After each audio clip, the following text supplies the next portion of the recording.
Bonjour à toutes et tous, vous écoutez First Print, votre podcast comics préféré pour une nouvelle émission du format Back Issues. Je vous entends, vous vous êtes dit peut-être, mais ça fait longtemps qu'il n'y a pas eu de Back Issues. Est-ce qu'ils n'auraient réussi à tenir leur promesse que pendant 2 mois? Eh bien, non. On continue. Oui. C'est simplement que ce mois de juin, il faut le dire. Elden Ring Night Rain est sorti. Je n'avais plus le temps de lire de comics parce qu'il y avait des choses bien plus importantes dans la vie, comme jouer à Elden Ring Night Rain. Mais non, comme vous le savez, j'ai réinstallé Persona 4 sur mon émulateur de PS Vita. Et c'est le jeu de la vie. C'est le meilleur jeu de l'univers de tout le temps. Bah, ça, tu dis ça parce que tu n'as pas joué à Elden Ring Night Rain. Mais ça, je ne t'en veux pas. Mais oui. Je ne t'en veux pas, Corentin, car je ne suis qu'amour et je ne suis qu'un amour absolu envers toi. Et si j'utilise cet adjectif, même si ça n'a pas trop de sens, dans cette phrase, c'est simplement pour vous dire que dans ce Back Issues, qui est un nouvel épisode d'une série de plein d'autres épisodes qu'on va vous fournir pendant cet été, eh bien, nous allons vous parler des fameux titres absolutes qui sont sortis chez Urban Comics après leur parution depuis l'automne dernier chez DC Comics. Et du coup, le rapport avec l'amour? Et parce que c'est simplement que il est comme ces personnages, il est absolu. Ah, voilà. C'est beau. Voilà. C'est beau, bravo. Bah écoute, je suis poète. À mes heures perdues. Donc voilà, Absolute, c'est un univers presque indépendant, on pourrait dire, pour le moment du moins en tout cas, de celui de la continuité DC normale, qui a été donc lancé en octobre 2024 chez DC Comics, avec donc 3 premiers titres, Absolute Batman, Absolute Wonder Woman et Absolute Superman, qui sont tous 3 arrivés en même temps chez Urban Comics à la fin du mois de mai. On a reçu à François Hercouet dans le podcast récemment, qui nous faisait part du très grand succès de ces titres. Et en même temps, c'est pas très surprenant puisqu'il y a ce côté à la fois, c'est des équipes créatives All-Star quand même dessus, notamment sur le Batman qui est porté par Scott Snyder, qui fait son grand retour sur les aventures du Chevalier Noir. Sauf que cette fois, sa roue libre, elle est valide puisque elle est permise dans un univers en fait où il y a tout à inventer.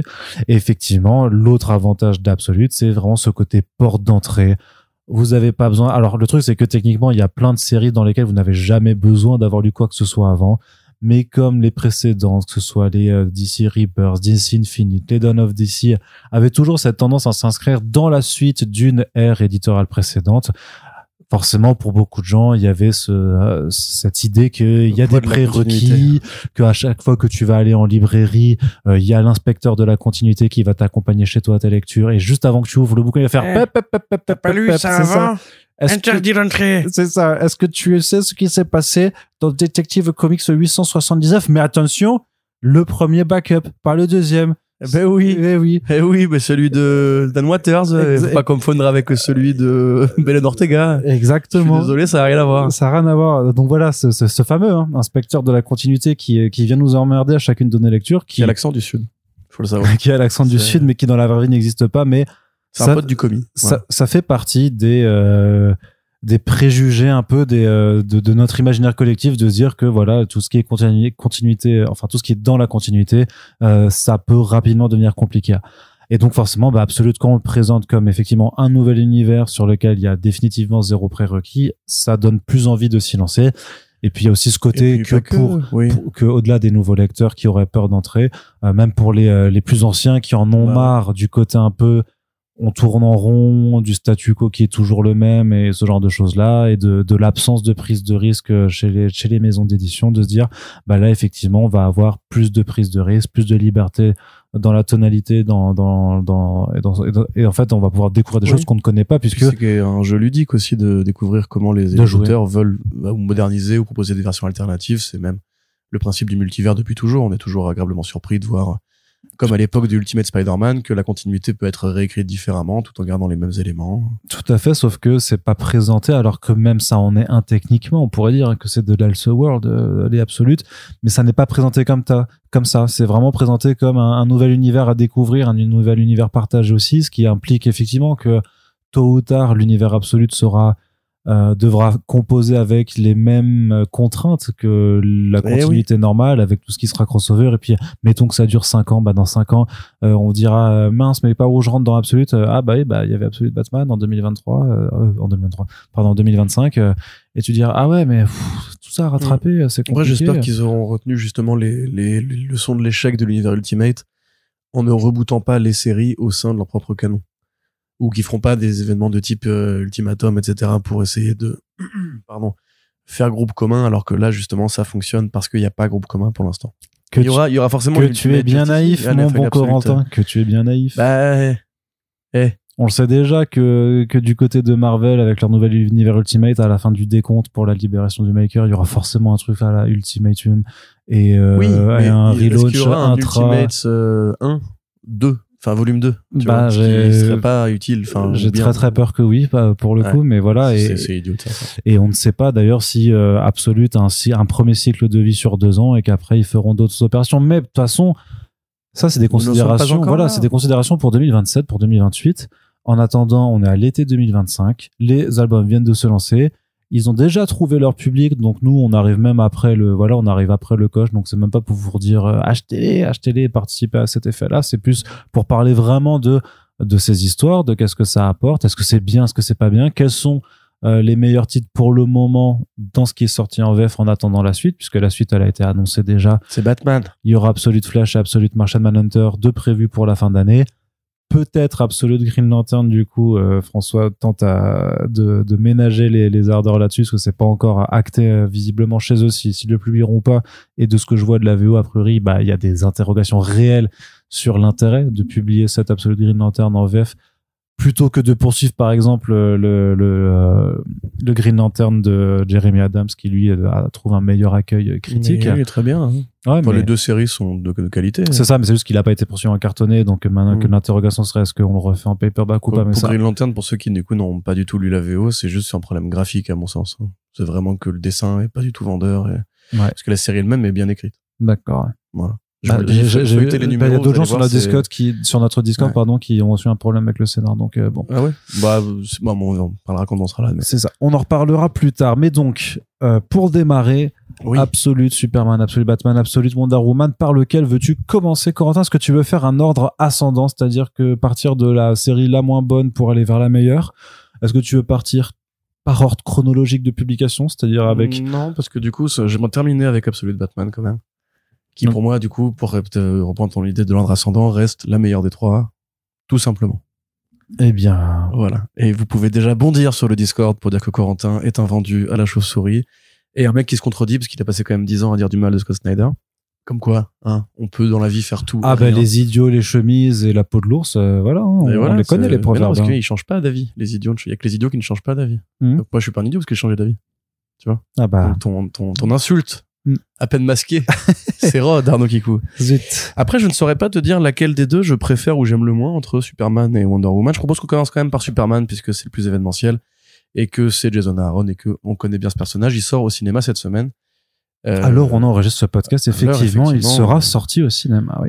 Alors, tu commences, je commence, tu commences, je commence. Tu peux présenter, vas-y. Alors, juste un point quand même pour rappeler. Donc, Absolute, on l'a dit, c'est un nouvel univers, une nouvelle continuité, donc qui se veut être une sorte de Ultimate moderne, c'est-à-dire donc vraiment avec ce côté, vous n'avez pas besoin d'avoir lu quelque chose d'autre avant. Par contre, à l'inverse du premier univers Ultimate, c'est pas on vous fait les personnages plus jeunes, on vous représente leurs origines classiques avec un ton plus moderne, c'est-à-dire on vous refait Detective Comics 27 en 6 numéros comme ce qu'avait fait Bendis en faisant l'histoire d'Amazing Fantasy 15 en un premier arc en fait de ce numéro. Là, c'est vraiment de se dire on va enlever tous les apparats peut-être, tous les accessoires des personnages que vous connaissez les plus pour en aller qu'à l'essentiel, retourner à une forme d'essentialisme de c'est quoi leur qualité vraiment, qu'est-ce qu'ils font, qu'est-ce qui fait de ces personnages ce qu'ils sont. Et c'est pour ça d'ailleurs que ça s'appelle Absolute, c'est vraiment quel est l'absolu. Voilà, on essaie d'aller vraiment aller chercher ce qui fait vraiment sur le papier, puisque sur le papier. Il y a aussi une envie justement de volontairement aller contre le sens du lecteur. Il y a des éléments où en fait on dit ça, tu pensais que oui, et c'est pas tant forcément pour aller à l'essentiel, c'est aussi pour dire mais imaginons que non. Bah t'as 2 versants quoi. Voilà, c'est volontairement pour brusquer justement les habitudes. Parce que tu peux faire un essentiel de Batman où il n'est pas du tout fait mention des parents Wayne, etc. Mais Là, il en est fait mention, et justement, ça va tricher avec ce qu'on connaît d'habitude. Pour Superman, alors, vu que les numéros, les tomes sont déjà sortis, comme tu dis, ils ont déjà été vendus, je propose qu'on puisse spoiler dans ce podcast. On va pas, oui, enfin, ce sera même pas du spoil, mais c'est histoire de présenter, oui, effectivement, de commenter les choix qui ont été faits, justement, parce que c'est compliqué sans en parler. Exactement, les contextes de départ, mais, le fait est, c'est que, dans l'idée, quand on vous dit, on enlève tout ce qui fait un peu le sel ou la part de ces personnages, c'est-à-dire que Batman n'aura pas de majordome, il n'aura pas de manoir, Superman lui n'aura pas atterri sur Krypton étant enfant, il aura grandi sur Krypton, donc il aura connu la société, sa société d'avant, mais il n'aura pas connu Mahepa Kent, il n'aura pas été élevé par Mahepa Kent, et Wonder Woman par exemple n'a pas été élevé sur Themyscira. Donc voilà, il y a plein d'éléments effectivement qui sont essentiels, qui font partie intégrante de la mythologie première de ces héros, qui vont être soit enlevés, soit effectivement réinventés, réécrits d'une toute autre façon, effectivement comme tu disais Corentin, pour aller surprendre aussi, puisque l'idée c'est pas simplement de dire vous avez rien besoin d'avoir lu avant ceci, mais vous n'avez jamais lu quelque chose comme ça avant non plus. Donc c'est là que la phase ludique interviendra. Et de ce point de vue, c'est pour rester sur ce constat très général, c'est un truc qu'on avait pu dire, je pense, quand on avait parlé de la série animée What If, où j'avais fait un point pédia sur les origines du concept des What If, en expliquant qu'il y avait plus ou moins 3 formats d'histoire. Le format, c'est ce que vous connaissez d'habitude, sauf que ça finit mal. Le constat, on va réécrire la continuité pour changer un élément du type Elektra est vivante, ou bien ça part mal, mais ça finit bien. Et là, en fait, c'est un peu ce truc-là. C'est-à-dire que ça reste du what if, à mon sens, ça reste de l'Elseworld. Et dans l'idée de bouger ces éléments au début, il y a quand même aussi l'envie de, en cours de route, raccrocher les wagons avec un truc plus commun qu'on a déjà, entre guillemets, croisé. Par exemple, tu parlais des parents Kent. Au début, on nous dit qu'ils seront pas là. Et en fait, finalement, ils vont être là. Et d'ailleurs, c'est un des défauts, à mon sens, de cette entrée en matière. Pour reprendre, du coup, tout le contexte. Donc, effectivement, Absolute Superman, de Jason Aaron et Rafa Sandoval. Ce qu'il faut dire pour commencer, c'est qu'au départ, ça devait être Raphaël Albuquerque qui devait dessiner cette série, ce qui finira d'ailleurs je crois par arriver ensuite, mais il y a eu des incendies au Brésil, dans la région du Rio Grande je crois, et au Brésil ou au Mexique, je ne sais plus, je crois que c'est au Brésil, et justement en fait à cause de ça, enfin ou grâce à ça en l'occurrence, Aaron a mis des éléments de scénario qui font que l'intrigue se passe beaucoup au Brésil en hommage justement à la situation de son ami qui n'était pas disponible, et c'est Sandoval qui s'est dégagé du temps au pied levé pour récupérer les dessins de la série. C'est pour ça que la série est quand même plutôt moche dans les parties au présent, parce que les parties sur Krypton sont très jolies. Les parties au présent, il y a des problèmes graphiques qui moi me brusquent un peu, notamment la coupe de cheveux de Superman qui est une bonne idée sur le papier et qui au final rend le personnage assez peu distinguable. Ses effets de cape, parce qu'il a pas une vraie cape, il a une cape d'énergie qui est un artefact kryptonien. Non mais l'idée est bonne, encore une fois, c'est juste l'exécution graphique que je trouve moi je la trouve intéressante, ce côté pas immatériel en fait, mais qui dessine du coup les contours d'une cape tout en sachant que ça n'en est pas à proprement parler. Bien sûr. Mais je pense qu'en fait ils ont dû faire la bible de la série A2 avec Albuquerque, et que Sandoval du coup a dû reprendre un peu le truc en cours de route. Ceci étant, les parties sur Krypton par exemple sont beaucoup plus agréables, parce que à mon sens, parce que c'est qu'un avis personnel, parce que justement on a rarement l'habitude de voir Krypton en fait. C'est aussi bête que ça, il y a eu des séries sur Krypton, il y a toujours des petits passages sur Krypton dans tous les comics qui reviennent sur les origines de Superman. Mais là, on passe du temps sur Krypton pour changer. On va vraiment aller au-delà, justement, du côté Krypton est une utopie. Krypton n'est pas une utopie. Krypton, c'est notre monde à nous. Krypton, en fait, il y a une société prolétarienne, il y a une société intellectuelle, et il y a une société de cadre économique. Donc un peu comme notre monde à nous, justement, où tu as les scientifiques, où tu as le secteur de l'argent, et tu as le reste de la population qui est en dessous, en fait, ces deux secteurs un peu dirigeants, qu'on pourrait résumer en disant la tech d'un côté, les politiciens et la tech d'un côté, et le secteur de la finance, voilà, on va dire. Et nous autres, les gens normaux, qui en fait n'ont pas le pouvoir, qui sont juste là pour servir le café au patron, etc. Donc déjà, alors cette BD, c'est pareil, là vous allez peut-être vous dire, Corentin commence déjà à fabuler sur le côté gauchiste. Cette BD est très à gauche. Pour le coup, Superman, dans cette BD, il combat les forces paramilitaires qui viennent rafler les ressources des pays pauvres. Il y a un propos par rapport à l'IA, qui est très affirmé, puisqu'il y a un Brainiac, et Brainiac passe pour une IA, très littéralement. Il y a un discours assez général, même une anxiété, parce que dans ce monde-là, en fait, Krypton, justement, est dirigé par des ordinateurs et des algorithmes, en fait, qui prévoient comment organiser la société, et en l'occurrence, tenus par des vieux connards, entre guillemets, qui, eux, ne voient pas du tout le danger arriver. Le danger de l'exploitation des ressources.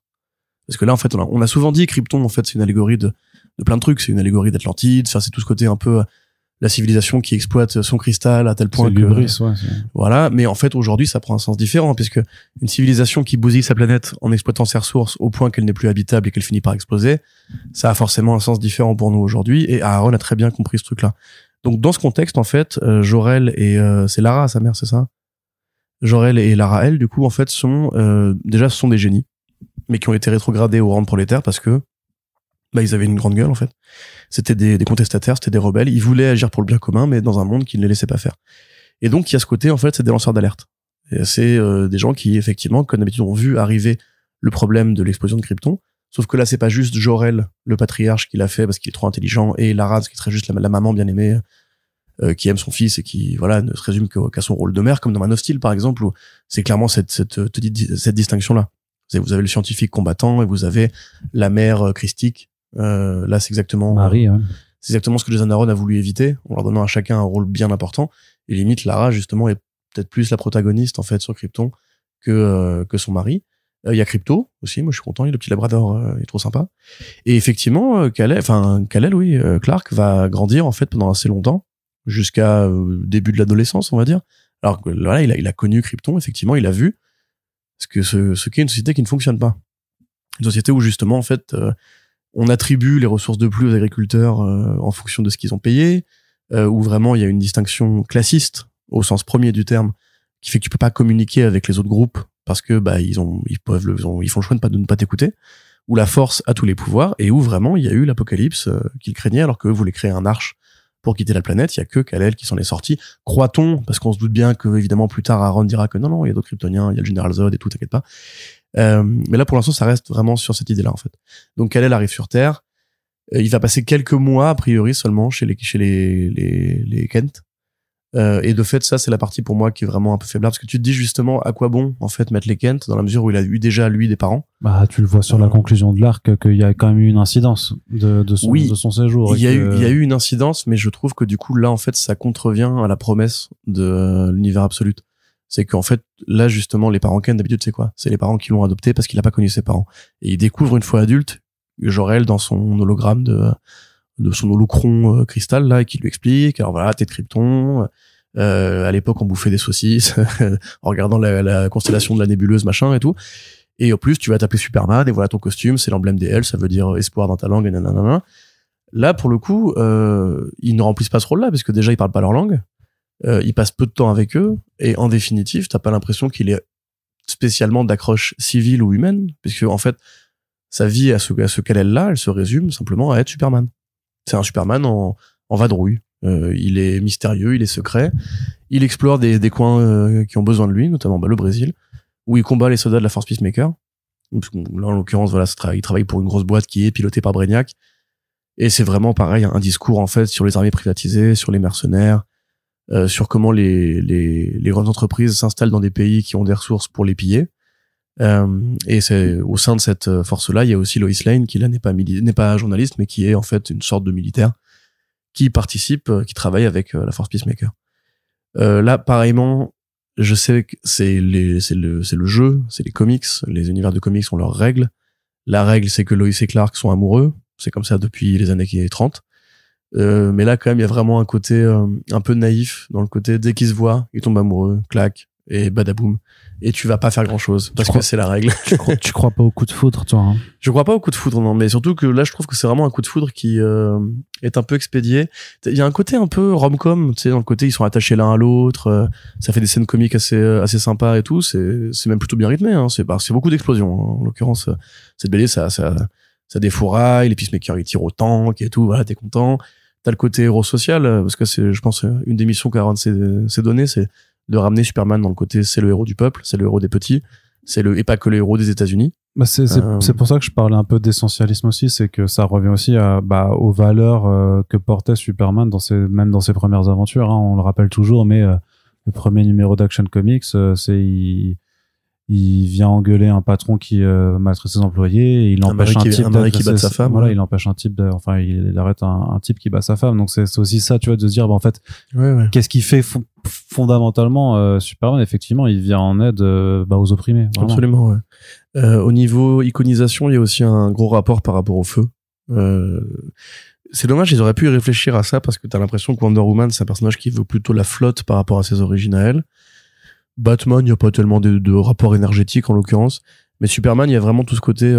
c'est une BD assez incandescente, justement. Au niveau des designs, au niveau de l'utilisation de ses pouvoirs. Le jaune qui va beaucoup être là pendant les scènes d'action. Donc on incarne bien le soleil et la déflagration. Du coup, Superman, c'est une déflagration.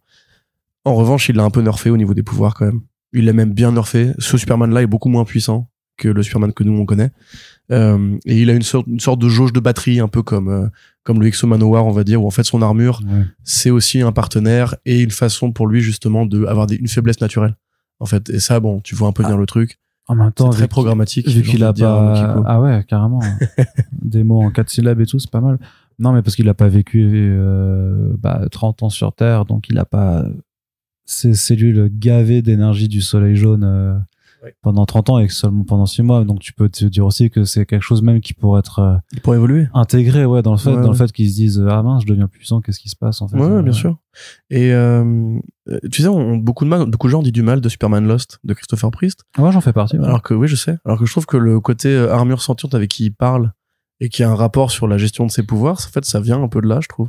C'est le même fonctionnement un peu comment dirais-je, sur le côté maintenant, Superman, c'est un héros augmenté, en fait, qui a besoin d'avoir un interlocuteur, une interlocutrice, qui va l'aider à gérer ses pouvoirs, parce que justement, on s'est aperçu qu'en fait, le lectorat n'aime pas le fait que Superman n'ait pas un niveau de puissance comme dans Dragon Ball Z avec les détecteurs de Saiyan, tu vois. Avec les radars Saiyan, tu vois. C'est supérieur à 9000. It's over 9000. Bref. Alors, au global, moi, voilà, là, je vous décris un peu des éléments qui sont dedans. J'ai bien aimé cette lecture, je trouve que c'est une lecture assez engagée, qui me fait plaisir dans un comics mainstream qui dit des choses assez vénères contre les IA notamment. Tout le côté, effectivement, Superman redevient un héros de la justice sociale. C'est intéressant, même si je trouve que le contexte qu'il déploie, en fait, est un peu trop caricatural. Tout ce côté, voilà, les Brésiliens, les résistances, les favelas et les mines de diamants, bon. Je dis pas que c'est pas intéressant, ça existe dans le monde, il y a effectivement un problème par rapport au trafic des diamants, mais à mon sens, il aurait été d'autres conflits auraient pu être intéressants, ou même les Peacemakers eux-mêmes qui n'ont pas vraiment eu droit à un redesign. Et quand on vous dit la force Peacemaker, en fait, c'est littéralement des mecs qui sont sapés comme le Peacemaker, avec juste des plus grosses épaulettes et des mitrailleuses. Tu te dis, le Peacemaker, justement, de base, il a un design un peu ridicule. Ça aurait été bien de le rendre plus tactique ou d'en profiter pour faire un Peacemaker, enfin, un design Peacemaker un peu différent. Lois a les cheveux courts, j'aime bien quand Lois a les cheveux courts, c'est sympa. Elle, c'est un peu elle l'héroïne du premier volume en plus, parce que c'est elle qui vit en fait la transformation arquée, de découvrir qu'en fait elle bosse pas forcément pour le bon camp et tout. Je trouve ça assez déséquilibré dans l'approche, parce que les scènes au présent, en fait, pour moi, c'est vraiment du run and gun, quoi. C'est beaucoup de baston, un peu de dialogue, ce côté rom-com. Et ce qui m'a vraiment intéressé, moi, c'était plus les origines. Le problème, c'est qu'après, il y a plus d'origine après ce tome-là. Et encore une fois, je trouve que c'était pas forcément le bon choix de dessinateur pour attaquer la série. Du fait, en fait, des choix esthétiques. L'armure elle-même, en fait, elle a un côté très mainstream. C'est littéralement une armure métallique avec des lamelles qui crachent du feu. La cape, c'est intéressant comme design. J'aimerais bien voir, comment d'autres artistes pourraient aborder le problème de la cape au niveau de la matérialisation énergétique et tout. Sinon, je trouve ça relativement sincère. Ça m'a pas bousculé plus que ça. Eh bien, voilà. Tu es presque mitigé, en fait. Je suis pas mitigé. En fait, si ça avait été un comic Superman normal, entre guillemets, ou même un Black Label, j'aurais dit, ouais, c'est une bonne série, c'est une bonne lecture, c'est un point de vue d'auteur sur ce qu'est Superman, et ça pose des idées politiques intéressantes. En revanche, je l'ai lu après avoir lu Absolute Batman. Et à mon sens, il y a un différentiel de niveau. Ou même un différentiel de fun. Il y a un différentiel dans la façon dont Aaron, pour moi, justement, se sont investis d'une mission, j'ai répété ça plusieurs fois pendant le truc, mais de faire un Superman différent, moderne, qui corresponde bien aux enjeux du présent, et de ce point de vue-là, c'est très réussi. Mais je le sens pas qu'il se fait kiffer comme il se fait kiffer quand il écrit justement Namor ou Wolverine ou Punisher et tout. Là, je sens un mec qui veut bien faire, tu vois. Alors que chez Snyder, tu sens un mec qui vraiment juste veut se faire kiffer, qui se dit enfin, je suis libéré de mes chaînes, comme le Kraken, je vais fondre sur la ville et tout bousiller. Là, je sens quand même qu'Aaron est plus dans un exercice en fait, ce qui est pas désagréable en soi. C'est un très bon exercice, il est réussi et tout. Brainiac est bien foutu. Enfin, il y a bien de trucs qui fonctionnent bien dans la BD. C'est juste que j'aimerais, tu vois, à la limite, voir où ça va une fois qu'on a posé l'intro un peu scolaire, ouais, pour voir si justement il a envie, parce que j'ai pas lu la suite pour le coup, pour voir s'il peut plus se régaler, plus poser des vraies idées nouvelles. Comme tu dis, hein, Ultimate Spider-Man, c'est pas le début qui est intéressant. Le début, c'est un retelling des origines, on connaît, tu vois. C'est après, en fait, quand justement il faut qu'il réinvente Venom, qu'il faut qu'il réinvente Gwen Stacy qui n'est pas encore morte, que là justement Bendis s'amuse, qu'il peut vraiment être dans la création pure, que là justement c'est qu'une intro quelque part, tu vois. Ouais, mais qui m'a fait plaisir en fait. Le truc, c'est de façon très très sincère. Moi, je trouve qu'il y a aucun des titres qui soit mauvais pour le moment. En tout cas, de ces trois-là qui sont sortis, je trouve que les trois ont leur qualité et chacun pourra préférer l'un ou l'autre. Mais vraiment, je trouve pas qu'il y en a un qui soit faible. En fait, je suis d'accord pour dire que graphiquement, Sandoval, c'est le moins intéressant des trois. Parce que c'est un dessinateur qui est dans un mainstream depuis très longtemps. C'est très classique en fait. Qui est voilà dans un truc assez classique, mais après quand il reprenait les Green Lantern à la suite de Van Sciver, c'était dans la même continuité aussi. Tu vois, c'est que ça a toujours été quelqu'un qui fait pas de vagues en fait. Tu vois, c'est-à-dire qu'il dessine plutôt bien. Je veux dire, il y a vraiment des artistes sur lesquels moi des Scott Koblish, des trucs comme ça où moi j'aime vraiment pas trop ce qu'ils font dans leurs traits. Lui, je trouve qu'en vrai c'est classique et ça va pas dénoter, mais ça va pas détonner non plus, hein, tu vois. Et moi je trouve qu'il s'est quand même un peu il a quand même fait quelque chose sur cette Absolute où tu sens qu'il a peut-être qu'alors que c'était soit avec l'impulse d'Albuquerque, soit parce qu'il s'est aussi senti un peu plus libre en étant dans cet univers-là, de se dire il a un niveau, et parce qu'aussi les gens progressent, hein, tout simplement, parce que comme dit il était là depuis pas, je crois que la première fois que je l'ai interviewé, c'était en 2014, je crois déjà, donc, ou 2015, donc ça fait quand même pas mal de temps qu'il est dans le secteur. Et ouais, et il a une patte quand même qui m'intéresse. J'aime bien les chara design. Je trouve que l'idée de la cape, et après toi tu l'aimes pas trop, mais même le rendu visuel, moi je le trouve vraiment intéressant. Je trouve que c'est un mainstream qui est plus intéressant que ce qu'il a pu faire. Après ça joue peut-être sur le travail de colorisation aussi. Je sais pas comment. Oui. Mais c'est la colo est très très classique pour le coup, et en comparaison avec ce que fait je sais plus qui colorise Dragota et qui colorise Sherman, mais là pour le coup ça fait colo en fait d'un comics normal. Ouais. Alors que sur Absolute Batman et Absolute Wonder Woman, t'as des nappes que tu vois plus rarement sur des BD qui vendent par paxon comme ça, quoi. Ouais. Mais toujours pour dire que j'ai été convaincu en fait à la fois parce que à la fois pour le côté du héros de justice sociale que t'évoquais dans le présent, et sur le côté aussi où on démystifie, mais on désanctifie l'image d'Épinal qu'on peut avoir de Krypton, et de se dire en fait que, alors c'est pas la première fois, parce que je connais des vieux lecteurs qui vont me dire qu'il y a certainement eu une mini-série sur Krypton, on a déjà montré que c'était une société qui avait des problèmes, et qui de toute façon en avait, puisque à la base la destruction de Krypton provient quand même de l'absence de prévisionnel ou de gestion des castes dirigeantes. Mais là je trouve qu'il y a vraiment ce côté où on peut y passer le temps, on peut effectivement avoir quand même une lecture qui est forcément qui se fait en écho aussi de ce qu'on est en train de vivre, de vivre nous en tant que tel, de se dire Krypton a toujours aussi été aussi au final le miroir d'une société qui par fierté en fait n'en a plus rien à foutre de l'espace qu'elle occupe, et effectivement on est complètement là-dedans. Je veux dire, à l'heure où on enregistre, on a eu un pic de canicule invraisemblable alors qu'il était même pas juillet. T'as eu le gouvernement qui veut virer MaPrimeRénov' du coup, parce que c'est la solution quand il y a des forces là comme ça, tu vois. Ouais, mais après de façon plus pragmatique, il y a le truc au Texas où en fait t'as une rivière qui a pris 8 mètres. Son niveau s'est élevé de 8 mètres en 45 minutes. Enfin, je sais pas, c'est démentiel en fait dans ce genre de truc là. Donc bon, c'est pour ça la lecture elle est très, elle marche très bien aussi. Oui, de toute façon tout ce qui est co-anxieux en ce moment, ça a très bien marché. Hein. Si vous êtes scénariste, misez sur les co-anxieux. Hein. Ouais, effectivement. Ouais, ça va très bien fonctionner d'ici les prochaines années. Donc non, effectivement, moi je suis, comme dit, moi pour Absolute, je suis la VF.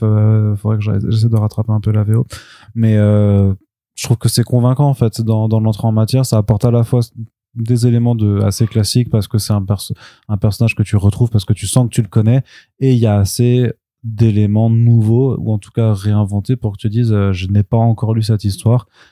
Même si tu te doutes bien que certaines choses vont finir par revenir aussi, comme ce que tu dis avec Lois Lane, mais en même temps, on peut pas. Oui, je sais bien. Est-ce qu'on veut Superman avec Wonder Woman de nouveau? Déjà dans Red Son, il y avait ce moment où il croise Lois Lane et où Mark Millar commentait en mode si c'était une autre réalité, il aurait tout plaqué, il pourrait finir avec elle. Bah ouais. C'est-à-dire que même lui, il le sait, tu vois. Enfin, tout le monde le sait. Ouais. Lois et Clark, c'est Lois et Clark, et c'est tout, quoi. Ouais. Très bien, Corentin. On passe à Wonder Woman. Ouais, alors j'ai vu qu'elle avait pas forcément bonne presse, celle-ci. De ce que je comprends, les gens ont l'air de considérer que c'est la pire des trois, enfin la plus mauvaise des trois. À mon sens, c'est complètement. Je sais pas qui sont ces gens dont tu parles, parce que moi j'ai pas vu d'avis. Bon, c'est comme d'hab, c'est Reddit, c'est les message boards de fans, on va dire, de comics. Ah oui, moi, je prends mes infos dans la fange, mon gars. T'es forum d'incels, là. Je descends dans l'underground pour avoir le retour public. Mais en l'occurrence, moi, je trouve que r/Zack Snyder, c'est pas le bon Reddit sur lequel traîner. En plus, Zack Snyder lui-même est beaucoup moins con que beaucoup de ses fans. Hein. C'est ça qui est rigolo. Ouais, enfin, c'est triste surtout, mais oui, effectivement. En plus, j'ai l'impression qu'il a envie de les exorciser. C'est comme son caméo dans Rick and Morty avec James Gunn, tu vois, ou la photo qu'ils ont pris ensemble en février. On a l'impression qu'il a envie de leur dire, les gars, faut lâcher l'affaire maintenant, laissez-moi tranquille. Non, enfin, de vous dire, les gars, vos querelles de chapelle, en fait, n'existent que dans votre tête, exactement. Quoi, et que sur Internet. Malheureusement, ça ne prend pas forcément, mais pour le coup, ouais, donc série plutôt surprenante à mon sens. Je vois, je pense, les critiques dans le sens où c'est peut-être la plus convenue. C'est-à-dire pas dans le sens où laisse-moi finir avant de bondir. Je vais te laisser finir. Dans le sens où en fait la progression scénaristique effectivement est très simple. C'est assez proche d'ailleurs d'Absolute Superman. T'as un croisement flashback et premier combat. C'est le premier combat qui est utile. Et là où Absolute Superman il commence comme étant un paria qui en fait sauve les gens des représentants de l'argent et de la force. Donc c'est un peu un Superman comment dirais-je, résistant. Le terme est pas forcément très heureux, mais voilà, c'est un peu un Superman comment dirais-je. Putain, j'arrive pas à trouver le mot là. Fugitif. Voilà, c'est un fugitif. Là, c'est une héroïne. C'est-à-dire qu'elle s'associe à l'armée. Il faut combattre, il faut tenir un front. Il faut combattre sur une plage, donc pour sauver une ville. Donc c'est du super-héros en fait. C'est du super-héros très classique, avec cette donnée en plus que Wonder Woman, dans cette version des faits, n'a pas grandi sur Themyscira, mais aux enfers. Élevé par Circé, l'ennemi juré de sa mère et l'une de ses ennemis à elle, traditionnellement, entouré de plein de petites bestioles démoniaques absolument adorables. Et c'est tout en fait. Après le reste est assez traditionnel. Je veux dire Steve Trevor. Il y a quand même une notion avec le sacrifice qui est assez importante, quoi. Ouais.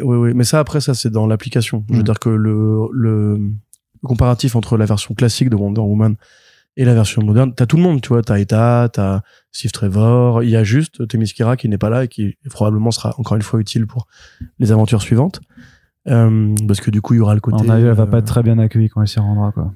Après ça reste la fille de la patronne, tu vois, donc c'est à voir. Ouais, mais c'est une sorcière. Parce que là grosso modo donc c'est Apollon qui pour punir les Amazones, je crois, et l'existence de ce bébé qui n'aurait pas dû avoir lieu, l'envoie aux enfers dans l'idée qu'elle va probablement crever. Et Circé en fait se découvre un instinct maternel. C'est l'une des grandes forces de l'album, c'est leur relation à toutes les deux, hein, parce que c'est absolument trop mignon, parce que Wonder Woman en plus c'est la bienveillance, c'est la tempérance, et elle est vraiment dans une relation extrêmement intime, belle, tu vois, enfin naturelle en fait, le dialogue coule naturellement, c'est très bien écrit et tout. Même quand elle découvre Steve Trevor, tu vois un peu la curiosité, la nana qui a jamais vu un mec, ce qui est toujours un poncif parce que c'est plus ou moins facile à écrire selon ton degré de subtilité. Là, je trouve ça très bien écrit. J'ai été étonné de découvrir une Kelly Thompson qui fait de la subtilité, ce qui est pas son fort en général, ou même qui retient ses vannes, parce que généralement chez Thompson, ça mitraille de mes héroïnes, elles sont cool, donc elles parlent en cool, tout le monde est cool. Birds of Prey, lisez-le si vous ne me croyez pas, hein, c'est du cool à toutes les répliques. Et là, non, à l'inverse, justement, c'est assez, j'ai envie de dire, c'est assez beau, en fait. Il y a une forme de simplicité dans les échanges, c'est plutôt fluide. Bon, on se tape toujours la fameuse scène où le militaire, qui pour le coup fait 1m50 par rapport à Wonder Woman qui fait 2 mètres, c'est très rigolo comme détail, qui lui dit hey, c'est pas une gonzesse qui va m'apprendre le métier, moi j'étais là à Saigon, je peux te dire que hein. Et là pour le coup bah voilà, c'est encore une fois comme Lois et Clark, c'est un passage obligé. Wonder Woman qui arrive dans le monde des hommes, qui découvre que les hommes sont cons et qu'il faut qu'elle leur mette un peu les torgnoles pour que ça file droit, quoi. Néanmoins, après, voilà, c'est compliqué de commenter en dehors du graphisme qui, lui, pour le coup, est très particulier, parce que l'approche elle-même, il y a des idées, on va dire, notamment le truc de la Gorgone, la fin de l'album qui est assez surprenante, et le fait que c'est une sorcière aussi, j'ai oublié de le préciser, c'est que dans cette version des faits, Wonder Woman, comme elle a été élevée avec Circé, a appris la magie noire, et donc, elle a un bras en moins, un bras robot aussi, ça c'est plutôt cool. Une grosse épée façon Cloud de FF7, ou Guts de Berserk, voilà, je le dis avant que tu le dises. Oui, mais j'ai connu FF7 avant de lire Berserk, donc pour moi ça restera l'épée de Cloud de FF7. Personne ne t'en veut, même si du coup Cloud c'était après Berserk, après Guts. Bien sûr, bien sûr. C'est passé début fin des années 80 Berserk, je crois, que ça commence. Non, c'est début 90, mais du coup ça FF7 c'est 95, 97. Ah ouais? Je sais plus. Ça plus tôt. Mais bref, peu importe, on s'en fout complètement. Et puis voilà, j'ai juste vérifié pour pas que des gens nous disent qu'on est vraiment des grosses merdes. Il y a un design qui est fait justement pour plaire aux fans de Dark Souls, hein, très clairement. Je veux dire, Wonder Woman, voilà, elle a sa grosse épée, elle a un bras en moins, elle a une espèce de peau de bête sur les épaules, elle a un cheval mort. Comment ça s'appelle dans Harry Potter les chevaux morts comme ça là? J'ai oublié leur blague. Oui. Pégase. Non, oui, enfin oui, c'est Pégase, mais je veux dire le design de Pégase, il est décharné, il a des yeux rouges, tu vois, c'est un design très Hidetaka Miyazaki, tu vois, donc non, t'es pas d'accord? J'aurais pas de nom propre à donner en tout cas ce type d'animal. Mais dans Harry Potter, tu sais, il y a les chevaux qui tirent les calèches qui mènent les gamins à Poudlard. En fait, si tu as perdu quelqu'un, si tu as vécu le deuil, tu peux voir ces chevaux et en fait, c'est des chevaux décharnés. Pareil avec des yeux rouges, j'ai oublié leur blase, peu importe, les gens probablement retrouvent tout seul. Alors juste que je me trompais pas pour Final Fantasy VII, c'est bien 97. Bravo. Et du coup, Berserk, je suis quasiment sûr que c'est 93, mais du coup, moi je n'ai pas contesté tes dires. Hein. Donc voilà, après au global, je te dis, moi j'ai 89, plutôt bien apprécié cette lecture, peut-être même plus que Superman justement, parce qu'il y a un côté assez évident, une trajectoire qui s'écrit bien. Je trouve que Diana est même très bien caractérisée, ce qui est assez agréable. De justement, comment dirais-je, ne pas chercher à en faire trop, en fait. C'est la simplicité de la bonté, en fait, ça marche bien en scénario. T'as des échanges qui sont assez sains, assez inspirants. Tout son dialogue avec Steve Trevor, qui moi me parle plutôt bien. Toute sa relation, on voit encore une fois que sa mère qui est cool. Tous les passages où elle est petite, où tu sais, t'as des espèces d'ellipses temporelles en cascade, en fait, de cases extrêmement verticales. Horizontale, n'importe quoi. Des cases extrêmement horizontales, c'est où Sherman c'est de progresser le temps avec juste des enchâssements comme ça. Et graphiquement, surtout, c'est de branler, quoi. Moi, ça fait des années que je dis qu'Aidan Sherman finira par faire un truc qui va enfin le faire remarquer. Du coup, ayant vu les retours des gens, je comprends bien que tout le monde n'est pas forcément fan de ce dessin, mais il est quand même truffé d'idées, de silhouettes, de design. Il y a les couleurs de Jordi Belair qui sont absolument exceptionnelles. Les découpages aussi, il y a plein d'idées de découpage, c'est assez proche de ce que fait pour le coup Williams. J.H. Williams le troisième de ce point de vue-là, et même un petit peu aussi du Yannick Paquette. Si vous avez lu justement Wonder Woman Earth One de Paquette, je pense que Kelly Thompson l'a lu et qu'elle a bien aimé, parce qu'il y a vraiment des trucs que tu peux retrouver dans déjà voilà, dans les personnages, la façon dont ils sont démontrés entre guillemets, mais aussi justement dans tout ce côté les yeux très bleus de Diana, des découpages un peu créatifs. Tu vois, ça par exemple c'est génial. Je montre à Arnaud une page justement où en fait le découpage ne sert absolument à rien parce que tu aurais pu faire ça en 5 cases, et au final il le fait avec une espèce de motif un peu grec, un peu démoniaque, et cette idée justement de l'esthétique un peu démoniaque qui vient bousculer ou enrichir le côté mythe grec, parce que dans l'album t'as des illustrations sur des vases par exemple qui font très grec. Tu as Pégase comme tu l'as dit, mais comme c'est pris un peu sous l'angle du dark fantasy, comme elle a grandi aux enfers, du coup c'est une Diana effectivement qui se renouvelle bien, je trouve. Par contre, bon, ça reste Diana. Hein. Là, comme tu dis, c'est le côté essentialiste. On reconnaît Diana immédiatement. Juste qu'elle a un peu un nez crochu maintenant et que elle est plus grande et plus musclée que celle de d'habitude, ou moins bimbo plutôt. Mais par contre, ouais, ça marche super bien. Et vraiment, moi, graphiquement, j'en reprendrais 3 ou 4 parts de gâteau. D'autant plus que tu t'attends pas forcément à ce que ça vire vraiment au combat de kaiju.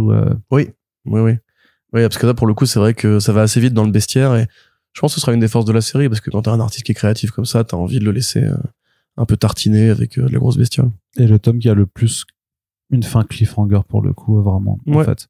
Parce qu'autant les deux autres sont des fins qui, bien sûr, t'invitent à poursuivre la lecture, à aller vers la suite. Mais là, t'as vraiment le côté genre, vraiment, ça se termine tel quel.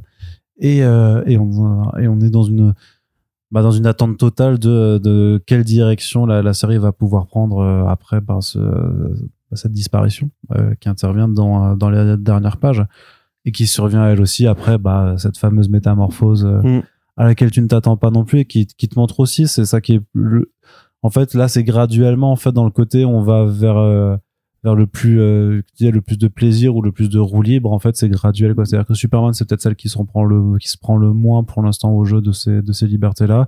Wonder Woman un peu plus, et puis après Batman on est totalement puis je vous dis vraiment c'est surprenant pour un mec qui n'aime pas Kelly Thompson comme moi. Il y a une sauce DC Comics aussi que t'es obligé de bien touiller. Chez Marvel, le cool, c'est apprécié, c'est même encouragé, les dialogues mitraillettes et tout. Et les personnages qui sont... Alors que chez DC, on est sérieux. Chez DC, les personnages sont des dieux, donc il faut une noblesse, il faut une grandeur, qui incite aussi les scénaristes de l'école, Bendis, Hopeless, Thompson, Traction et compagnie, a un peu de retenue. Et la retenue, des fois, c'est bien. Il faut de la retenue. Voilà. Je le dis. C'est pour ça que DC restera la marque supérieure. Eh bien. La marque size supérieure. Jeu de mots. Ce qui me fait pas rire, j'ai toujours pas retrouvé ma voix. Là. Bah oui, mais je pense que les gens l'ont entendu. Désolé, pardon. Très bien, bon, bah alors. Ton chouchou. On passe au Mastar. Bah oui, ton petit chouchou. Ouais. Je te laisse faire un tunnel. Oui. Après, tu peux faire un tunnel si tu veux. Hein. Non. Alors, Absolute Batman, Scott Snyder, Nick Dragotta, Frank Martin, voilà, on rigole plus les gars. Alors, Scott Snyder. Voilà un profil très intéressant. Comme tous les Snyder, c'est un fou dangereux. Et comme tous les Snyder, il a une vision très arrêtée de Batman. De fait, Scott Snyder, ce qui l'obsède depuis toujours, en fait, c'est de casser Batman pour mieux le reconstruire. Quand il est arrivé, il a fait un Batman classique, et là, il a dit, ah non. En fait, depuis le début, il a un frère. Il dit, je sais pas, bon, l'idée, pourquoi pas, mais c'est un peu bizarre. En plus, on le reverra jamais. On l'a revu plus tard. Oui. Après, on l'a revu plus tard, le Wallman. Il était super utile. Après, c'était pas dans les Death Metallery à la con, t'es sûr? C'était le méchant de Batman Eternal. Il était méchant dans le Batman Eternal, ça je me rappelle. Voilà. Même pas dans son propre run à lui, il l'a pas fait, il l'a pas ramené, tu vois. Ouais, mais après c'était son Batman Eternal, il était co-scénariste et co-plotter du truc. Dans Zero Year, il est pas spécialement utile, bref, peu importe. Ouais. Après, donc il fait Death in the Family où il dit ouais, Joker, en fait, c'est pas un tueur, c'est un blogueur. Personne va crever à la fin. Puis... surtout, il émettait l'idée que il te faisait douter sur le fait que le Joker aurait pu être présent depuis des siècles et des siècles. Ça, c'est après ça, c'est le Pale Man, c'est ensuite, c'est après Zero Year. Ah oui, putain, oh là là. Oui. Parce qu'après t'as Zero Year où là il dit Frank Miller, je l'emmerde. Je lui fous des bâtons dans le cul et il peut se casser de là parce que ma version à moi, c'est la vraie et c'est le Riddler le méchant depuis le début et Gotham City, bah c'est Last of Us mais en version fluo. Et Batman, il s'est rasé les cheveux sur le côté comme un rugbyman. Et il a une voiture, mon gars, c'est un dragster. Pourquoi je parle de ça? Je vais m'énerver tout seul. Et après, il fait le Bat-Labor. Enfin, le Bat-Labor, le Bat-Lapin, le Bat-Chapi. Où il dit Jim Gordon, en fait, il va à la salle. Et il a un Iroquois. Et il a une armure méca de Batman, parce que c'est logique, évidemment. Pourquoi pas faire une armure méca de Batman? C'était le DC. Et après, il dit, effectivement, le Joker, c'est en fait Pennywise de Stephen King. Mais en fait, non, j'ai changé d'avis et tout. Enfin, bref. Tout ça pour dire que Scott Snyder, il nous a habitués au pire. Et je parle même pas des métalleries, attention, parce que là, je parle du run qui a été auréolé, qu'on a acheté, que j'ai j'ai encore chez moi d'ailleurs, j'ai tous les tomes. On va quand même le dire. De Stockholm. Le Batman Nathan quand même. Le Batman. Ça, j'avais réussi à l'oublier. Oui, parce qu'il y a une version dans le multivers des Dark Multiverseries de Scott Snyder, il y a une version où en fait le Dr Manhattan existe, mais c'est Bruce Wayne. Ouais. Et qui s'est transformé en Dr Manhattan. Et donc le Batman qui rit, qui est le Batman et le Joker, voilà. Il lui enlève son cerveau, parce que ça marche comme ça. Hein. T'enlèves le cerveau d'une boîte crânienne, tu mets le tien à la place et hop, c'est bon. Tu reconnectes les fils et voilà. Pour prendre possession de lui. Et là, il devient le Uber Batman qui rit, le Darkest Knight, je crois que c'était. Et ça devient un dieu Batman méchant. Voilà. Il a même réussi à gâcher les bonnes idées de Morrison avec Barbatos et tout, mais bref, peu importe. Donc, on s'est habitué, grosso modo, à la zinzinerie, la saucisse permanente. C'est ça. Le barbecue, Monster Truck, NASCAR, gonzesse à poil et tout. Enfin voilà, c'est Scott Snyder, c'est l'Amérique. Il aime bien quand ça tartine. Et là, pour le coup, il s'est dit, mais attends, ça y est, ils vont arrêter de me casser les couilles, les fanboys, avec leur continuité, leur Frank Miller, leur chef-d'œuvre d'hier, que j'offense et tout. Là, je peux me faire plaisir, enfin. Et donc, il fait ce qu'il aurait dû faire depuis le début, c'est-à-dire un vrai Batman radical. Une vraie lecture franche, qui se coupe de... Franche Miller. Une franche de rire, Arnaud, bravo. Il se coupe de tout ce qui pourrait justement le raccrocher au moins de sentiment de respect envers la continuité. Il en a rien à branler, et ça, c'est trop cool, parce que... Quand il peut. Voilà, parce que quand il est pas, en fait, occupé à essayer de ménager la chèvre et le chou sur ce qu'il doit respecter, par exemple, dans Zero Year, il y avait quand même l'idée, ouais, mais Year One aurait pu arriver, machin, et puis j'ai pas non plus brusqué Killing Joke, puisque on sait pas si c'est vraiment le Red Hood qui tombe dans l'acide, ou si c'est le vrai Joker, hein. Que là, pour le coup, vraiment, en fait, on s'en fout. Tout est inversé. Batman, Bruce Wayne, de base, c'est un milliardaire? Non. Ses deux parents sont morts? Non. Tous les ennemis que vous connaissez, bah, c'est des ennemis? Non. Ils ont grandi ensemble dans la rue. C'est un héros du peuple, encore une fois. C'est commun quasiment aux trois lectures, hein. Il y a ce côté un peu, comment moderniser, parce que la consigne, c'est quand même de les moderniser. Et c'est marrant que les scénaristes de comics se disent, pour les moderniser, il faut leur enlever, en fait, tout le côté justement un peu aérien, grand, oui, et plus grand que les hommes. Voilà. Là, ils sont au même niveau techniquement. Et aussi, ça contrevient aussi à toute la question, un peu ce que Marc Russell a fait récemment aussi. Batman, c'est quand même un riche qui tape des pauvres, même si on peut stripper tout le côté, oui, mais il tape des pauvres, mais ils sont méchants, les pauvres en l'occurrence. Oui, certes, mais prends ça dans la vraie vie. Dit Elon Musk, il s'est créé une armure de robot super soldat pour aller à Los Angeles tabasser les mecs qui font les boutiques. Oui, mais la différence, c'est que Bruce Wayne est philanthrope, pas Elon Musk. Oui, non, mais tu vois ce que je veux dire. Après, les milliardaires philanthropes, ça existe pas vraiment, tu vois. Donc, ça existe un peu, mais bref. Bon, Bill Gates. On n'a pas d'équivalent d'un bon milliardaire. Bill Gates va dans les rues de Los Angeles pour tabasser les clodos qui vont braquer les épiceries à coup de flingue, tu vois. T'as envie de dire, déjà, c'est pas la solution au problème. Et ensuite, Bill Gates, de quoi tu te mêles, espèce d'enfoiré, ça va pas la tronche. Il y a la police, et puis, enfin bref. Donc là, voilà. En l'occurrence, Scott Snyder, il s'est dit, mais ce serait beaucoup plus logique si en fait Batman était juste un génie. Il n'y a pas besoin d'argent, un génie. Il se démerde, en fait. Il bricole. En plus, comme c'est un gars de la rue. Comme Riri Williams, tu veux dire. Comme Riri Williams, c'est un génie. Il veut un truc iconique. Putain, mais pourquoi on est déjà fatigué comme ça? Ça fait même pas 1 heure.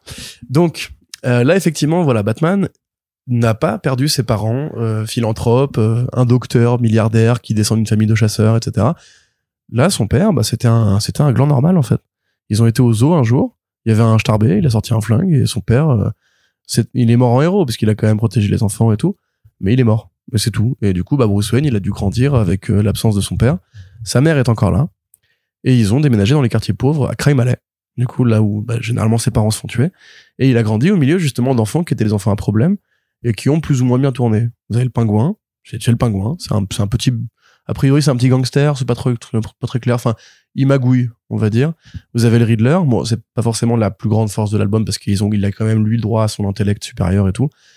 Et le Riddler, pour le coup, qui a créé une IA qui est l'équivalent de son intellect à lui pour répondre à des questions et tout. Bon, c'est pas ultra bien ficelé, mais voilà. Il y a le Riddler. Il y a Killer Croc, ancien champion de MMA apparemment, ou de boxe, je sais plus, qui a ouvert son dojo. Ça, c'est plutôt logique. Et puis, j'en oublie un. Il y a Catwoman, évidemment, mais qui est pas encore là. Il y a Harvey Dent, effectivement, qui est toujours avocat. Et Catwoman n'est pas encore là. Mais ça arrivera plus tard, ça, je peux vous le dire. Tu comprends qu'elle a fait partie de la bande, quoi. Voilà, exactement. Et ils ont grandi ensemble, en fait, ces mecs-là. Et du coup, Bruce Wayne, à travers eux, il peut un peu naviguer à travers tous les milieux. S'il a besoin d'un conseil tech, il va voir le Riddler. S'il a besoin de savoir ce que les mafieux font en ce moment, il va voir le Pingouin. S'il veut savoir ce que la mairie ou les pouvoirs publics font, il va voir Harvey. Et du coup, il y a un côté vraiment détective. Enfin, Batman il a plus besoin de majordome. Il a plus besoin d'Alfred. Il a une bande de potes. Ce qui lui manquait depuis le début. La Bat Family, maintenant, c'est en fait les vilains de Gotham City qui sont plus vilains. C'est des mecs sympas. Déjà, juste cette idée-là, moi, je la trouve brillante. C'est tellement génial que personne n'ait pensé à ça avant. Alors que tout le monde dit, les vilains de Batman, c'est le reflet déformant de lui. Mais là, c'est canonique, c'est littéralement la même chose. Ils viennent du même endroit, ils ont grandi ensemble, ils ont les mêmes difficultés, le même vécu, le même parcours. Et c'est encore mieux dans la suite, parce que dans la suite, je vous spoil un peu. C'est très l'adaptation littérale de Arkham Asylum au final, quoi. Oui, c'est ça, voilà. Mais sauf que là, pour le coup, c'est comme s'ils étaient vraiment amis depuis toujours. Alors que dans Arkham Asylum, on dit qu'en fait, Batman est un des membres de la troupe des Starbés. Et là, en fait, ils sont tous effectivement dans le même bateau, quoi. Littéral, ouais. Et effectivement, du coup, il y a le côté revanchard du gamin qui vient de la rue et qui n'a pas pour le coup d'intérêt industriel à défendre. Donc c'est vraiment une série qui va permettre aussi à Snyder de parler des vilains réels. Donc par exemple les vilains de la crypto qui sont évoqués dans cet album. En l'occurrence le méchant c'est Black Mask et pareil super design. Enfin incroyable quelqu'un qui voilà, enfin un mec qui a envie de faire un truc de Black Mask. Ça fait très longtemps que nous on le dit, c'est un vilain qui a du potentiel. Je te dis, moi, c'est ça, depuis Wargames, il avait eu un arc peut-être dans la série de Célier de Catwoman, là. Oui, qui était pas trop mal. Où c'était... Quand elle était justement la chef de la mafia, quoi. C'est Geneviève Valentine qui écrivait ça, je crois. Ouais, qui était bien cette période-là. Avec, je sais plus comment il s'appelait, Brown quelque chose au dessin, là. Gary Brown, ouais. Gary Brown, ouais, c'était une très bonne période. Catwoman avait beaucoup de bonnes séries. Mais bref, Tagalagadak. Black Mask, voilà, qui est le vilain, et en fait, c'est un vilain qui, grosso modo, c'est un vilain disruptif, quoi. Il arrive et il veut niquer la ville parce que alors on comprend qu'il a des commanditaires supérieurs, on va dire, mais c'est vraiment, là, c'est le blockbuster à la Snyder, il va faire un plan de conquête qui va mettre la ville dans la panique et le chaos, ça on connaît, hein, c'est toujours comme ça chez Snyder ou chez Dan Slott, ou tout ce côté, en fait, le vilain, à la fin, la ville, elle crame et tout le monde se tape dessus. C'est un truc super commun dans le monde de super-héros. Mais ça marche bien parce que ce vilain, en fait, il a un discours qui est super articulé.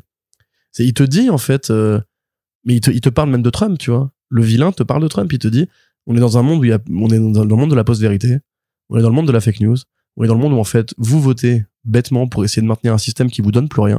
En fait là il nous parle à nous, tu vois, il nous parle à nous du côté arrêtez de faire opposition, enfin de faire barrage aux extrêmes, puisqu'au final les mecs que vous mettez à leur place c'est les trous du cul qui vous donnent rien, tu vois. Et il vous dit vous essayez de vous battre après ce truc là, mais non, arrêtez, cédez au chaos. Parce qu'en fait les riches sont plus riches, vous êtes plus pauvres, vous perdez chaque année des droits, etc. Et en fait vous êtes, et du coup il y a vraiment un discours politique intelligible chez Scott Snyder. Mais rends-toi compte de cette phrase, Arnaud. Rends-toi compte de cette phrase. Le mec qui a mis un tyrannosaure avec un masque de Batman sur la gueule. Le mec, il a réussi à écrire un discours anti-Trump en 2025. Enfin, c'est fou. Et donc, le Batman en question, effectivement, tu parlais d'Alfred. Depuis qu'il est petit, en fait, parce qu'il y a un côté un peu monomaniaque quand même. Hein. Depuis qu'il est petit, il a, du coup, prévu son plan de bataille. C'est-à-dire qu'il a eu des notes géniales. Et à un moment donné, il a arrêté d'étudier parce qu'il voulait pas se faire repérer. Il voulait se fondre dans la foule. Pour accéder à toute la ville, il a travaillé dans la construction, dans le BTP, dans les égouts, en fait, pour pouvoir naviguer plus facilement dans les quartiers sans se faire repérer.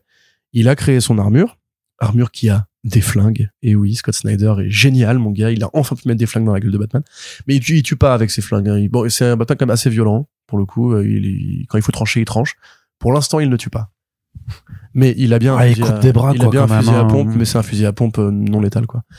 Effectivement, il a une hache qui coupe des bras et ses oreilles, il peut les enlever. Une idée qui vient de All Star Batman. Oui. Qu'il avait fait avec John Romita Jr., où il avait déjà l'idée qu'en fait, depuis le début, ces putains de trucs qu'il a sur la tête, c'est pas juste qu'il est obsédé par les chauves-souris. C'est des couteaux, ouais. C'est des couteaux. Et donc là, pour le coup, il défonce bien la gueule de Black Mask.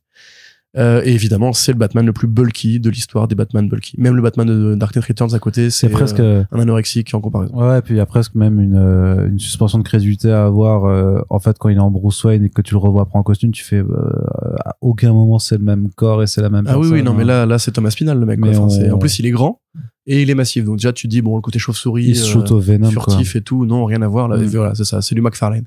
Et pareil, la cape, en fait, c'est juste pour pouvoir se suspendre un peu et servir d'arme de jet, quoi, quasiment. Donc c'est un Batman de combat, c'est un Batman étonnamment qui est là, très Batman de droite, et en fait pas du tout, ce discours est plutôt social et tout.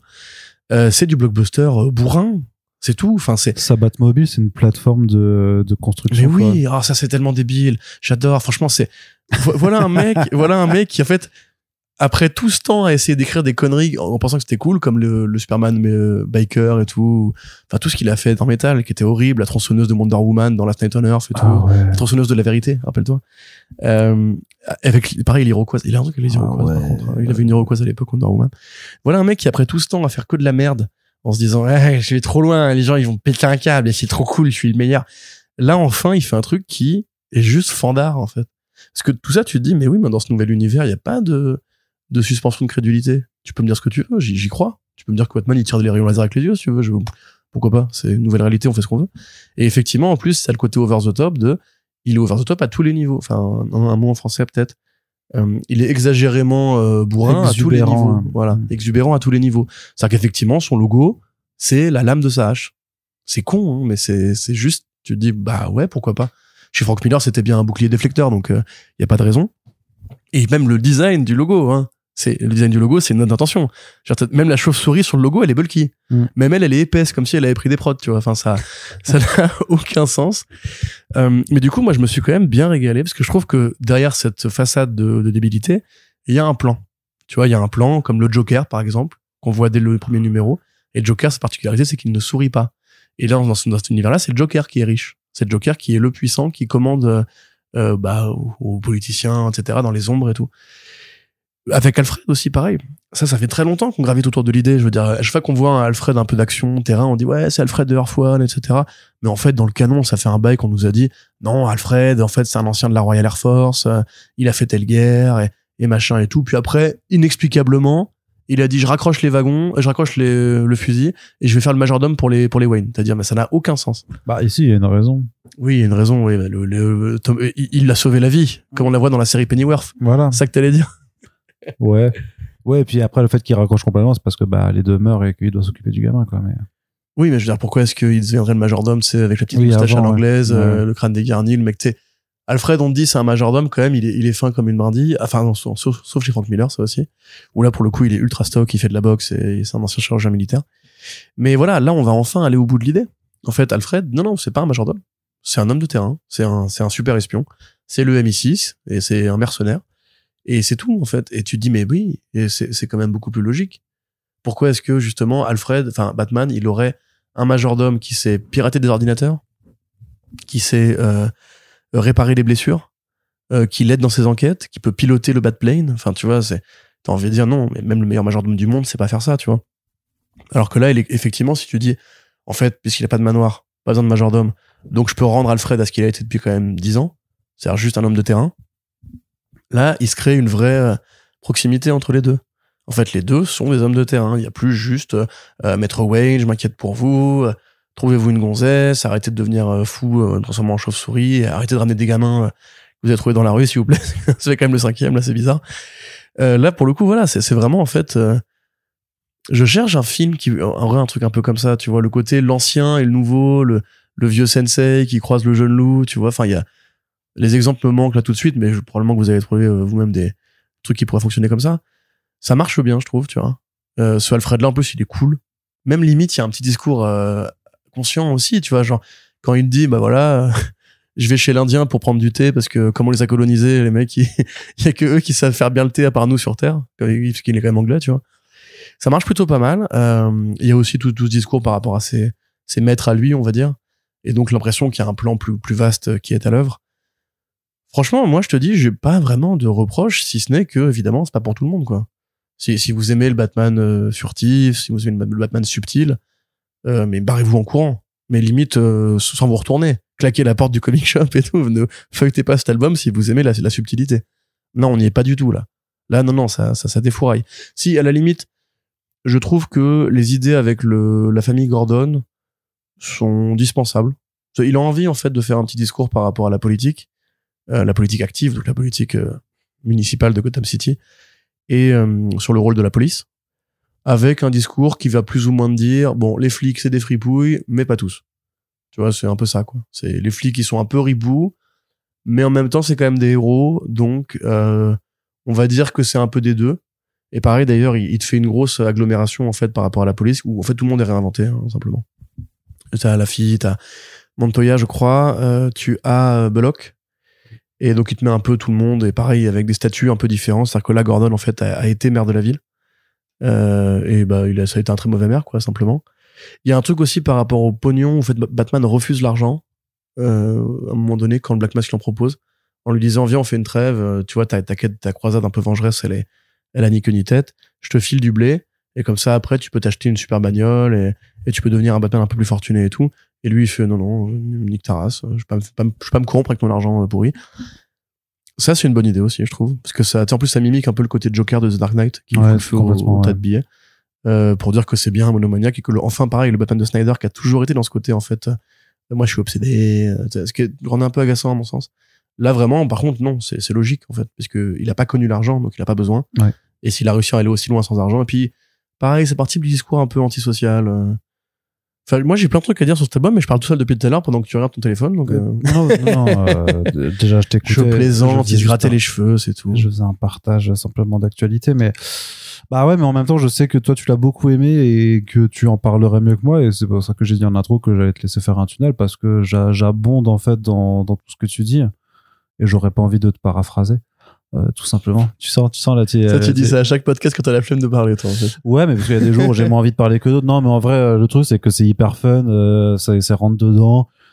C'est très très très chouette graphiquement parlant, que ce soit en couleur ou en noir et blanc. C'est vrai qu'on a oublié de le dire. Dragota, il est trop fort, quoi. C'est des vrais hommages à Miller, encore une fois. C'est un artiste qui envoie. En fait, c'est un vrai plaisir de réinvention, et de voir surtout comment ils ont bien réfléchi aussi à la fonctionnalité, en fait, de ce Batman, qui est du coup, et dont le dessin de Dragota le sert beaucoup. Donc c'est pour ça que je sais qu'il y a des artistes qui font du fill-in après dans les numéros suivants. Donc je suis assez toi tu me dis que c'est tout aussi bon même quand c'est pas Dragota qui dessine.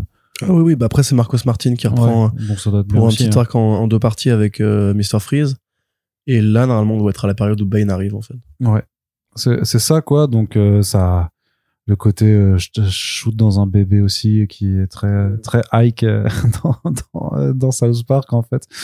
Donc non, ça fait bien rigoler. Je trouve que Black Mask, il est assez terrifiant, en fait. Je trouve qu'il a aussi des vu qu'il y a une certaine violence, mine de rien, en fait, c'est que ouais, t'as des méchants qui sont vraiment méchants, et pour moi Black Mask, ça a toujours été un vilain qui est assez abominable en fait, qui est hyper cruel en fait, qui hésite pas à sacrifier ses propres hommes aussi et aller vraiment qui fait vraiment très très mal. Enfin c'est comme ça que moi je l'ai dans Wargames, il est quand même il est vraiment ultra vénère avec Stephanie Brown quoi et toujours apprécié beaucoup ce côté jusqu'au boutiste du vilain et donc forcément quand ça passe à la sauce absolute ça fonctionne d'autant plus qu'il y a un pur design, qu'il y a des pures idées de chara design de ce côté-là. Donc c'est vrai que pareil en fait j'ai pas en plus d'autant et ça je l'ai aussi dit, j'ai l'impression que je deviens vraiment un mec en EHPAD à force de le répéter quoi. Mais si ça fait aussi tant plaisir à lire, c'est qu'à côté on a eu le Batman des années de Batman de Tynion Ford, de Williamson et de Zdarsky qui étaient vraiment pas ouf.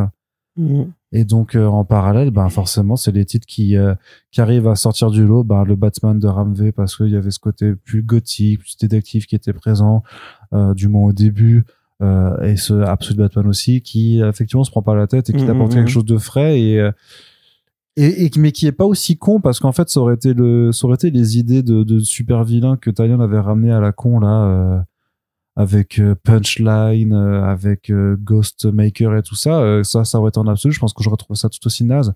Alors que là, ça ne l'est pas. Mais tu sais, paradoxalement, je suis en train de me dire que tu peux faire cette histoire. Bon, évidemment, t'auras pas le côté, il a grandi dans la rue, etc., qui participe de la réinvention un peu fraîche. Mais l'histoire, Black Mask fond sur la ville, Batman veut lui casser la gueule, et ça fait le gros combat, et la ville en feu et à sang et tout. Au niveau structurel, je veux dire, au niveau du rythme, au niveau de comment tu ferais cette histoire-là avec le même nombre de pages, le même nombre de numéros et la même résolution, on va dire, ça me paraît pas si compliqué à faire en fait. Là évidemment tous les éléments sont nouveaux et c'est toujours un peu de la triche puisque les Elseworlds en fait ils ont une couche de charme supplémentaire. Du côté enfin t'as la comparaison, tu peux te dire ah mais comme ça il est pas comme dans la version classique, c'est marrant et tout et puis voilà, en fait, du coup, ça participe du côté rigolo. C'est comme tu vois dans Afterlife with Archie où tu te dis, ah putain, c'est Archie avec des zombies, trop rigolo. Enfin, je pensais pas que c'était possible, etc. Donc, c'est toujours plus facile de juger le Elseworld que la version canonique. Mais je pense aussi que, de la même façon, tu vois que les gens ont un peu envie de s'émerveiller au moment où Superman redevient un héros positif et lumineux dans le présent. Moi, j'ai l'impression qu'après tous ces mecs qui ont essayé de faire du Batman compliqué, torturé, Zourena, ou technologique, ou des grandes intrigues, il faut faire du Moore, il faut faire du Miller, il faut faire du machin. Que là, en fait, t'as un gars qui se dit, mais attends, moi, qu'est-ce que j'aime dans la vie? J'aime bien les grosses bagnoles et le MMA et voilà. Il y a beaucoup de MMA d'ailleurs dans cet album, Il y a Black Mask qui fait des prises de jiu-jitsu brésilien à un mec et tout. C'est complètement débile. Mais c'est génial. Voilà, je pense que juste, en fait, le côté c'est bourrin et c'est simple, c'est ce qui nous avait plu à l'époque du New 52, quelque part. Je veux dire, la cour des hiboux, c'était bien, ça avait la prétention d'être plus intelligent parce que t'avais ce côté la secte des intellectuels avec leur masque de hibou, c'est plus gothique et tout, mais dans les faits tu vois c'est comme les jeux Arkham ou même quand c'est bien écrit on aime bien quand même quand Batman ça défouraille un peu, que c'est un vilain contre lui, qu'il y a pas tout le côté est-ce que mon action est légitime ou pas, on s'en fout quoi, juste casse des gueules, t'es Batman frère. Et là moi je te dis je trouve ça vraiment assez intéressant comment avec tous ces ingrédients qui pourraient passer pour une BD, enfin le héros de base, tu vois, musclé, il découpe des gens et tout. Ça fait très, en fait, la vision extrême du Batman sécuritaire, qui se pose plus de questions et qui est expéditif et tout. Mais en fait, c'est remarqué dans une BD qui tire plutôt du côté un peu progressiste de la force. Même, tu vois, le nom de l'album qui est super intéressant, le zoo. En fait, c'est Black Mask débarque à Gotham City, et en fait, du coup, ça transforme la ville en un zoo. En plus, lui, il a cette kick qui ont des gueules de poulpe. Mais en fait, non, le zoo. Parce que c'est là que le père de Wayne s'est fait tuer. Et aussi parce que Batman c'est la chauve-souris, son meilleur ami c'est le pingouin, tu vois, enfin il y a le côté en fait même lui il vit au milieu du zoo, tu vois, avec un crocodile, un pingouin, un chat et tout. Donc ouais, moi je trouve qu'en fait il y a même des petites épaisseurs en plus au milieu de cette tartine d'huile d'olive. Mais après je comprends très bien qu'on puisse ne pas aimer, je sais même pas d'ailleurs si je le défends si bien que ça. À mon sens c'est juste en fait un plaisir au sens où on sent que le scénariste se fait plaisir, que l'artiste se fait plaisir et que le coloriste se fait plaisir. Tout le monde a eu l'air de bien s'amuser, c'est communicatif. Parce qu'il n'y a pas besoin de réinventer la roue, en fait, à chaque fois. Et moi, vous voyez, on dit toujours, j'intellectualise tout, nanana. C'est pas vrai. Franchement, j'adore Spawn, j'adore The Darkness. Il y a plein de trucs qui sont juste des BD un peu, j'y vais avec plaisir. Là, j'y vais avec plaisir. Sauf que là, c'est pas c'est tu vois. Là, t'as fini de très bien vendre le truc. C'est ma note sur 10, c'est sur 10. Très bien, très bien. Non, mais voilà, on a fait le tour de ces 3 premiers albums Absolute sortis donc chez Urban Comics. Et c'est déjà la fin de ces back issues, on vous le répète. Et la version noir et blanche est très bien aussi. Ouais, que tu as yanklisé complètement. J'ai yanklisé. Ouais. Et vraiment, c'est un rendu totalement différent. Faut sûrement j'aille la choper aussi.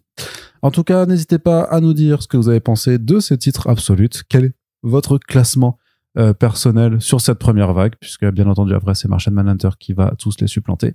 Mais d'ici là, n'hésitez pas donc à nous dire quels albums vous avez lus, si vous les avez lus, si vous avez l'intention de le faire après le réquisitoire le plaidoyer plutôt même d'ailleurs de l'ami Corentin. Ouais. Et puis de notre côté, on se retrouve très bientôt pour les prochaines séries de back issues où super-héros et indés seront également représentés. Merci à toutes et tous de nous avoir écoutés. N'hésitez pas également à partager ce podcast, à en parler autour de vous, à en parler à votre ami libraire s'il ne le connaît pas, à nous soutenir via notre Tipeee si vous reste un peu d'argent après avoir fait vos achats en librairie. Et puis on se dit à très bientôt pour le prochain podcast. Salut!